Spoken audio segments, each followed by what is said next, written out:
नमस्कार and welcome you all to study IQ. मैं हूं प्रशांत धवन। नाउ रिसेंटली हमने ये देखा कि कश्मीर में एंटी इजराइल एंटी यूएस नारे लगे और फिलिस्तीन के जो झंडे हैं ये लहराए गए। यहाँ पे आप देख पाओगे इस पर बहुत सारे आर्टिकल्स पब्लिश हुए हैं क्योंकि ये न्यूज़ बहुत ही इंपॉर्टेंट है।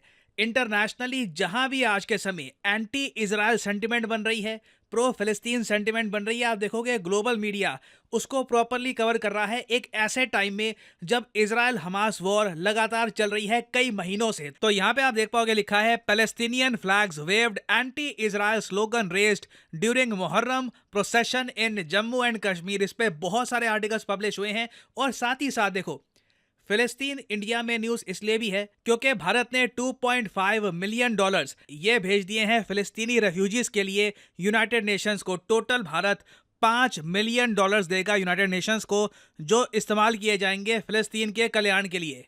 और बाय द वे, जब मैं बोलता हूँ फिलिस्तीन या पैलेस्टाइन तो हम बात कर रहे हैं इस देश की। यहाँ पे आप देख पाओगे ये वर्ल्ड मैप है और अगर मैं जूम इन करूँ तो यहाँ पे आप देख पाओगे ये बीच में है इजराइल, और इजराइल के ईस्ट और वेस्ट में जो ये दो पीस ऑफ लैंड है इन दोनों को मिला के बनता है फिलिस्तीन। और आपको पता होगा इजराइल और गाजा पट्टी में जो ग्रुप है हमास, इन दोनों के बीच में जो वॉर है इसे बहुत लंबा समय हो चुका है और यूनाइटेड नेशन समेत दुनिया भर के अंतर्राष्ट्रीय संगठन इजराइल को कह रहे हैं कि अब फाइनली ये वॉर आप खत्म कर दीजिए। सिविलियन लाइव्स का लॉस लगातार बढ़ता जा रहा है और अभी के लिए आप अगर देखो तो गाजा में जो टोटल डेथ टोल है ये ऑलमोस्ट 39,000 तक पहुंच चुका है। और हाल ही में कई रिसर्चर्स ने एक एस्टिमेट बताया है कि जब तक ये पूरी कॉन्फ्लिक्ट खत्म होगी, बाय द वे 9 महीने हो चुके हैं हमास इजराइल वॉर को, लगातार इजराइल गाजा पे बॉम्बिंग कर रहा है। तो कई रिसर्चर्स कह रहे हैं कि सिंस गाजा का जो मेडिकल इंफ्रास्ट्रक्चर है, जो भी यहाँ पर मेडिकल फैसिलिटीज थी, ये सब डिस्ट्रॉय हो चुकी है। तो अभी बीमारियां यहाँ पर फैलेगी, कई लोग और तरीके से भी मरेंगे, कई लोग बुरी तरीके से इंजर्ड हैं, उनको प्रॉपरली इलाज नहीं मिल पा रहा। तो टोटल जो मृतकों का आंकड़ा है इवेंचुअली ये 1,86,000 तक पहुंच सकता है इवेंचुअली, अगर इसी तरीके से ये वॉर चलती रही। और मैं आपको बता दूं गाजा की वैसे आबादी 20 लाख थी इजराइल के अटैक करने से पहले। तो इजराइल ने ऑलमोस्ट आप कह लीजिए 8-9% जो आबादी है गाजा की ये उड़ा दी होगी रिसर्चर्स के एस्टिमेट्स के हिसाब से, अगर इसी तरीके से ये वॉर चलती गई। और सबसे ज़्यादा देखिए अजीब बात यह है कि अभी तक इजराइल हमास का जो लीडर है इसे नहीं मार पाया। इजराइल पूरे गाजा पे लगातार बॉम्बिंग कर रहा है। रिसेंटली इजराइल ने एयर स्ट्राइक्स करी है एक जगह जिसमें 90 लोगों की मौत हुई है। हमास कह रहा है कि 140 लोगों की मौत हुई है, मगर इंटरनेशनली माना जा रहा है कि 90 लोग मारे गए हैं। मगर अभी भी हमास का जो चीफ है जिसके पीछे इजराइल है वो अभी भी जिंदा है। तो ये सब जो मैंने आपको फैक्ट्स बताए हैं ना, इसके बेसिस पर ज़्यादातर आप देखोगे जो मुस्लिम मेजॉरिटी कंट्रीज़ हैं वहाँ पे बहुत ज़्यादा सपोर्ट है फ़िलिस्तीन के प्रति। वो लोग देख रहे हैं कि फ़िलिस्तीन आज के समय खुद को डिफेंड नहीं कर पा रहा और इजराइल ह्यूज स्केल पर फ़िलिस्तीन के जो सिविलियंस हैं उनको मार रहा है अपने मिलिट्री ऑपरेशंस में। मगर फिर भी फ़िलिस्तीन के फ्लैग लहराए जाने चाहिए या नहीं, इसको लेकर आप देखोगे दुनिया में काफ़ी जगह कंट्रोवर्सी है। रिसेंटली यूरोप में इनका एक बहुत ही बड़ा कॉम्पिटिशन होता है सिंगिंग का, गाने का। ये मत सोचना सिंगिंग का छोटा सा कोई कॉन्टेस्ट होता होगा, इट इज़ ह्यूमंगस, यूरोविजन के नाम से। इस पूरे कॉन्टेस्ट में इन्होंने फिलिस्तीन के सारे फ्लैग्स बैन कर दिए इस इवेंट से। पाकिस्तान में आपको पता होगा जिस तरीके से भारत में है आईपीएल, पाकिस्तान में पाकिस्तान सुपर लीग है। रिसेंटली पाकिस्तान सुपर लीग के कई मैचेस में देखा गया कि जब स्पेक्टेटर्स, जब फैंस अपने साथ फिलिस्तीन का झंडा लेकर आए तो उनको रिमूव कर दिया गया या फिर फिलिस्तीन का झंडा उनसे छीन लिया गया। और फिर ये हेडलाइंस बनी कि पैलेस्टीनियन फ्लैग्स बैंड इन पाकिस्तान सुपर लीग। हालांकि बाद में जब पीएसएल का फाइनल हुआ तब सब प्लेयर्स ने जो फिलिस्तीन का झंडा है ये लहराया और ऑलमोस्ट आप कह लीजिए पाकिस्तान ने डेमोन्स्ट्रेट किया कि ये सपोर्ट करते हैं फिलिस्तीन को in the fight against Israel.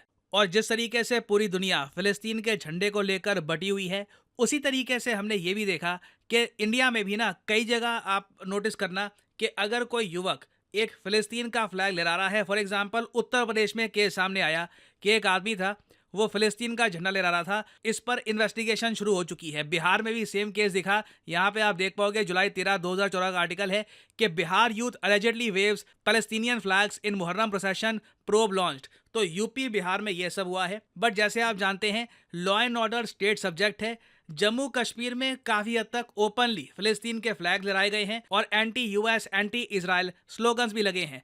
और जो ये कंट्रोवर्सी है ना फिलिस्तीन के फ्लैग को लेकर, ये ना सिर्फ इंडिया, ना सिर्फ पाकिस्तान, ना सिर्फ यूरोप, यूएस में भी बहुत ज़्यादा चर्चा में। अब रिसेंटली क्या हुआ, डेल्टा डेल्टा देखिए एक बहुत ही फेमस एयरलाइन है यूएसए में। इस फ्लाइट के 2 अटेंडी, इन्होंने क्या किया कि फिलिस्तीन के फ्लैग का जो एक पिन होता है ना, ये अपने यूनिफॉर्म में लगा दिया। नाउ सब लोग जो उस फ्लाइट में थे वो लोग थोड़ा सा घबरा गए कि अचानक से जो ये फ्लाइट अटेंडीज हैं इन्होंने फिलिस्तीन का जो फ्लैग है ये क्यों लगा रखा है। कई अमेरिकन्स ने तो यहाँ पर ये कंफ्यूज कर लिया कि ये क्या फिलिस्तीन का फ्लैग है या फिर क्या ये हमास का बैज है, तो इसको लेकर काफ़ी कंट्रोवर्सी हो गई। बट इवेंचुअली डेल्टा एयरलाइन ने अपनी यूनिफॉर्म पॉलिसी चेंज कर ली है और अब हर टाइप के जो ये पिन्स हैं, किसी भी टाइप के पिन्स, ये सब बैन कर दिए हैं अपनी यूनिफॉर्म से। तो अगेन देखो, दुनिया भर में आप नोट करोगे जैसे जैसे गाजा में डेथ टोल बढ़ रहा है, लोग फिलिस्तीन के फ्लैग्स को लेकर ना या तो बहुत ज़्यादा स्ट्रॉन्ग फीलिंग रख रहे हैं या फिर वो मान रहे हैं कि बिल्कुल न्यूट्रल होना चाहिए। इजराइल फिलिस्तीन का मामला है, इसमें बाकी कंट्रीज़ क्या बाकी कंट्रीज़ के सिटीजन्स को इन्वॉल्व होने की आवश्यकता नहीं है। तो अभी देखिए, इस टॉपिक को लेकर मैं आपको बता दूं आने वाले समय में बड़ी डेवलपमेंट्स होंगी और कुछ मेजर न्यूज़ सामने आती है तो मैं आपके लिए बाद में अपडेटेड वीडियो ले आऊंगा। अभी वैसे इंडिया भी मिलियंस ऑफ डॉलर्स और भेजेगा फिलिस्तीन को। हम लोग हेल्प कर रहे हैं, कोशिश कर रहे हैं वहां पर कि जितना सिविलियंस का डैमेज हुआ है वहां पर थोड़ा बहुत तो हम उनको रिलीफ प्रोवाइड कर पाए। और फाइनली यहाँ पे आप लोगों से मैं क्वेश्चन पूछूंगा। क्वेश्चन ये है कि हाल ही में किस देश ने जीता है यूरो कप 2024। ये 4 साल में एक बार होता है ये टूर्नामेंट।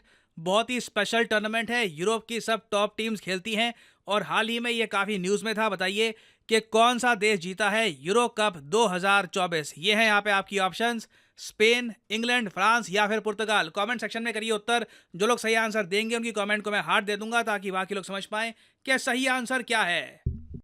और फाइनली यहाँ पर मैं ये भी ऐड कर दूं कि स्टडी IQ का यूपीएससी बैच प्रतिज्ञा ये शुरू हो चुका है। इसकी जो एनरोलमेंट है शुरू हो चुकी है। इसकी जो क्लासेस हैं ये 18 जुलाई 2024 से स्टार्ट हो जाएगी। तो कमेंट सेक्शन में जाओ, यहाँ पे आपको ये मिलेगा लिंक, इस लिंक पर करिए क्लिक और आपके सामने खुल जाएगा ये पेज। यहाँ पे आप स्टडी IQ का जो प्रतिज्ञा बैच है ये कर सकते हैं परचेज, बट जो प्राइस यहाँ पर लिखा है ये पे करने की जरूरत नहीं है। सिंपली यहाँ पर कोड यूज करिए PD10 and the prices will start following. प्रतिज्ञा बैच में देखिए मेन खास बात ये है कि आपका प्रीलिम्स जैसे ही क्लियर होता है आपका पैसा रिफंड कर दिया जाएगा। स्टडी IQ आपको ऑप्शन देगा कि अगर आप चाहें तो दिल्ली आ सकते हैं, स्टडी IQ के साथ रहिए। यहाँ पे आपका जो खर्चा है रहने का, खाने पीने का, स्टडी IQ उठाएगा। मेंस की तैयारी करेंगे मिलकर, इंटरव्यू की तैयारी करेंगे and we will make sure that you reach your destination.